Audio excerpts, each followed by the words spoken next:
Então, contra essa tese, Lefebvre afirma os espaços são sempre espaços de vida, de tristeza ou de felicidade, de aborrecimento ou de festa.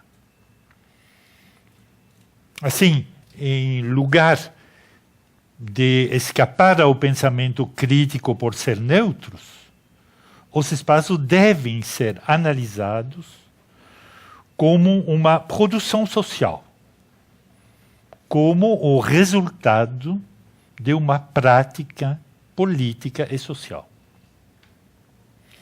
Bom, obviamente, a consequência disso é que os espaços devem ser estudados e decifrados.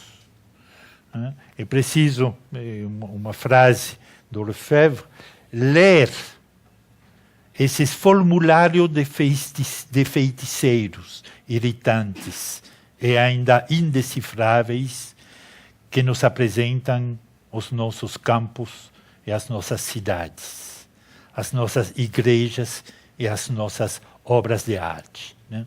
Formulário de feiticeiros. Isso quer dizer que o trabalho crítico deve ser um trabalho de leitura, de deciframento. Nesse sentido, o pensamento de Lefebvre não é nem um pouco um pensamento sistemático. Ele não se interessa para dar uma definição do espaço bom, né? Da verdade do espaço. Não é isso. O espaço não é nem bom nem ruim.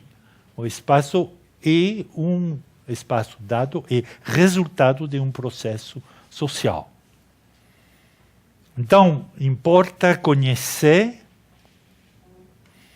nas suas escalas variáveis como distintas práticas produzem diferentes tipos de espaços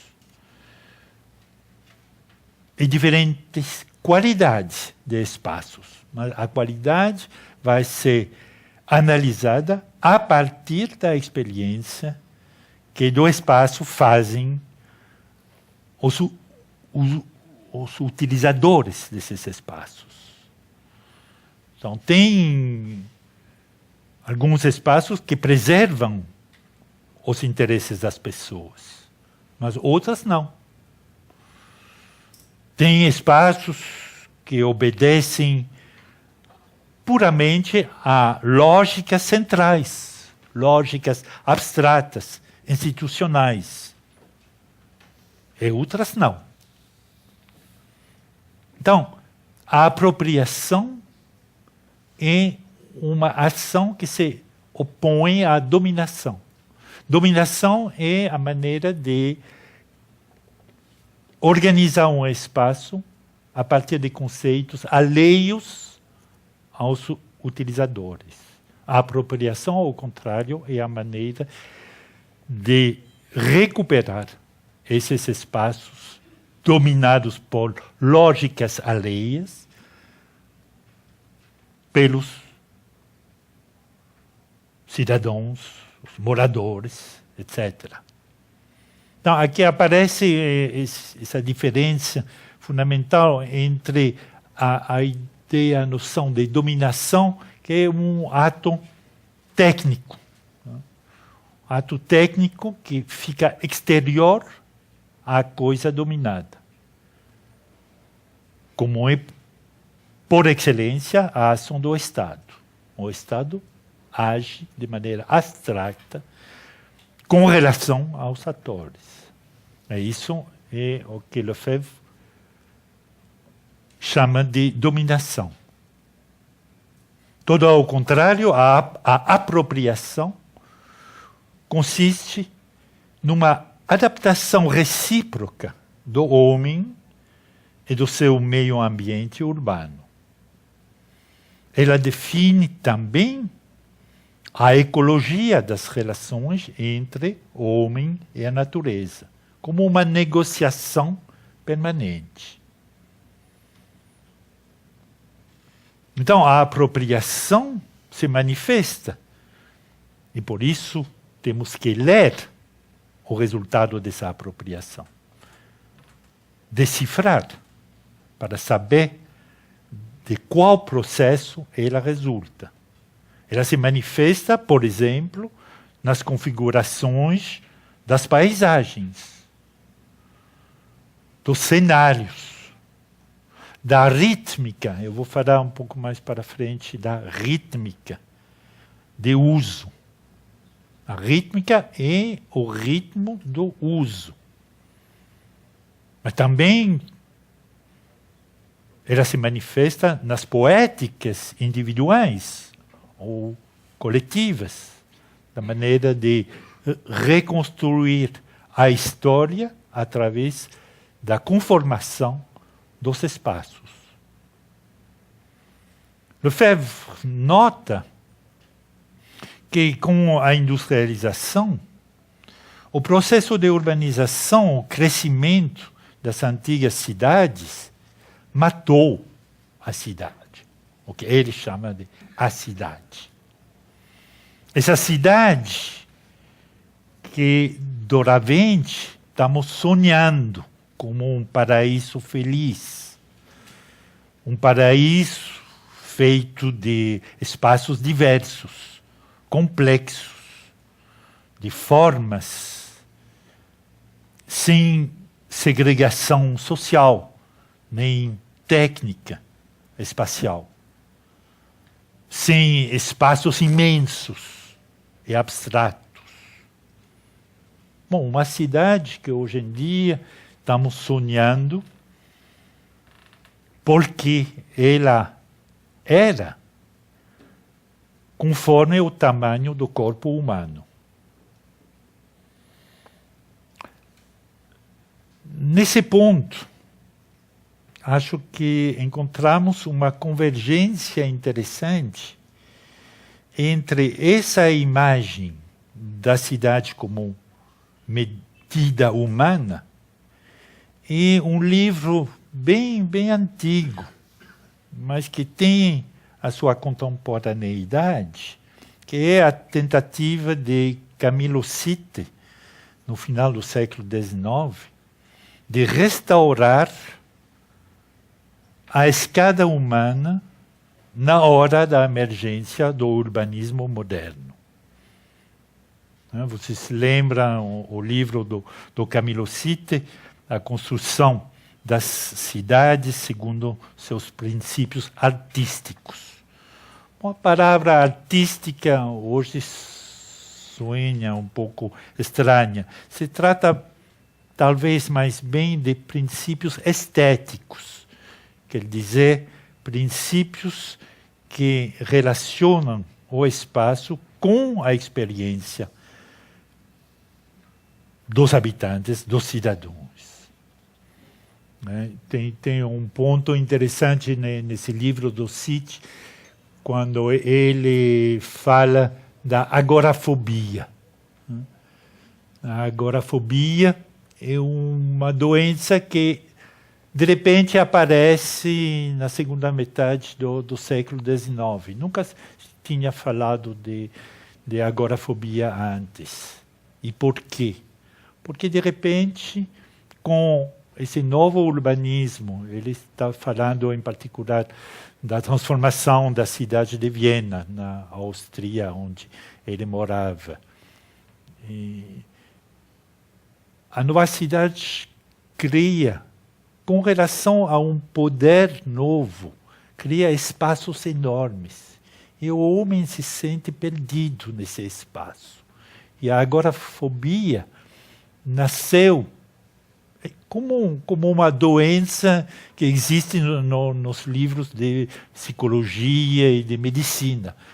Nasce exatamente nesse momento, um tal Westphal, que escreveu um livro sobre a agorafobia nessa época, nasce nessa relação quando, por razões políticas, por razões estratégicas, por razões de representação do poder.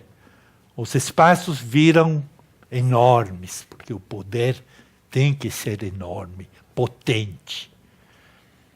Então, tudo isso cria uma vinculação, acho interessante, com respeito a espaços que perdem a escala do corpo humano.